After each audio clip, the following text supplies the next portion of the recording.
I have a great tip that's going to help you get unfrozen like the Tin Man and Wizard of Oz, so you can start the backswing without being so anxious and frozen.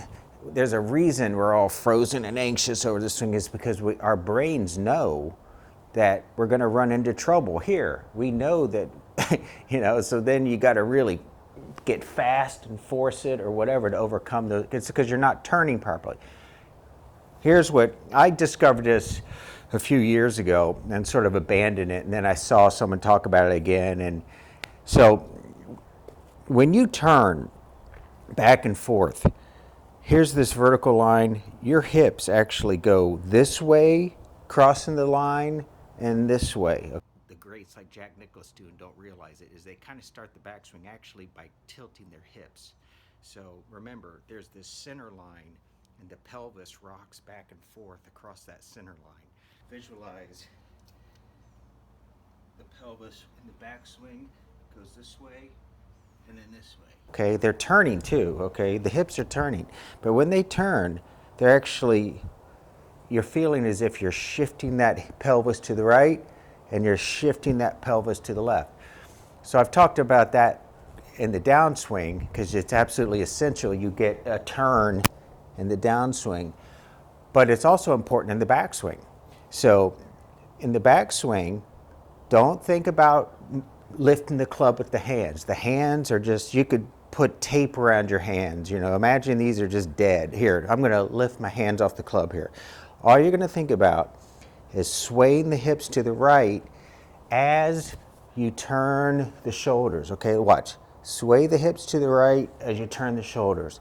Sway the hips to your right as you turn the shoulders. Okay, so do that. Now you're here. Then you finish the swing with the hands. Okay, then you extend the right wrist and you flex the left wrist. So this is the hard part though. Okay, now you've achieved the perfect backswing. You could just swing like that if you wanted to, but if you want to get a little extra power, now turn the wrist, flex the wrist, and then sway the hips to the left. Okay? But that initial movement of getting from frozen to moving, think about it as swaying the left hips and turning the shoulder, okay?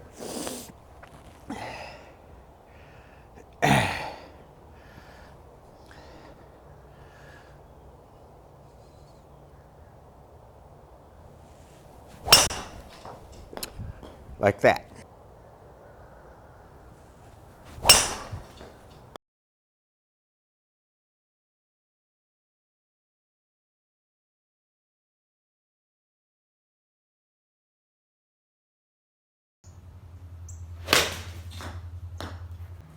So after filming this in the morning, I learned something many hours later. Here I am in the evening.